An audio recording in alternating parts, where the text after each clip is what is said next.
People need to feel safe.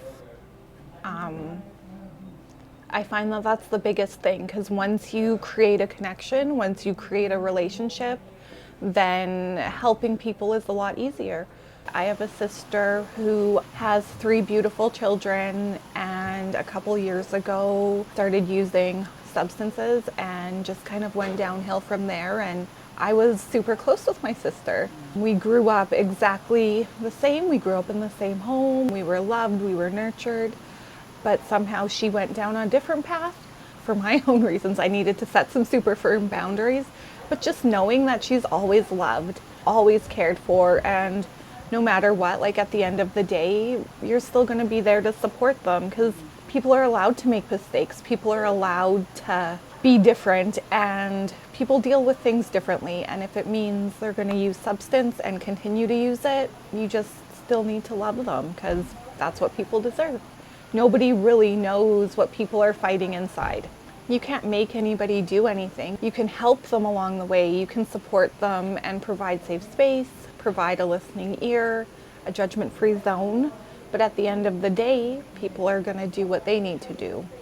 Everybody, no matter where they came from, no matter what they're going through, deserve to be treated good and with respect, and a lot of places don't have that.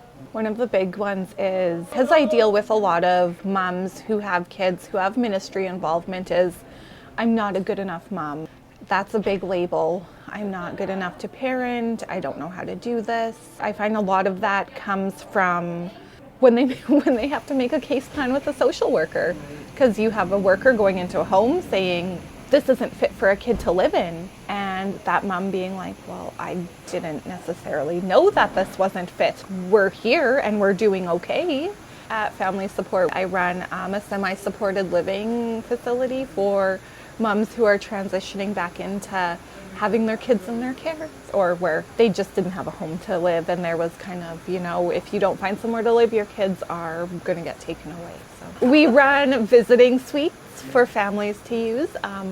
We are a little bit different, as we don't turn away those harder to work with families. We have a lot of families who are banned from other visiting suites who we get to support, and we haven't had any problems. Like, it's been great. We just get to let our families connect with their kids in a safe space and a judgment-free zone, and let them cuddle for 2 hours. And we run a diaper and formula program that is strictly run off donations. Parents don't have to tell us why they need diapers or why they need formula.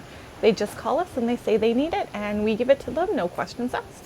I think that if there was something like that, where moms did feel supported through their pregnancy, no matter where they're at, whether they're using substance or pregnancy, whether, they are HIV positive, everybody deserves a great experience, and to have those special bonding moments with their babies, and then just to help build that bond, because that's something that's super lacking, is that bond between moms and kids.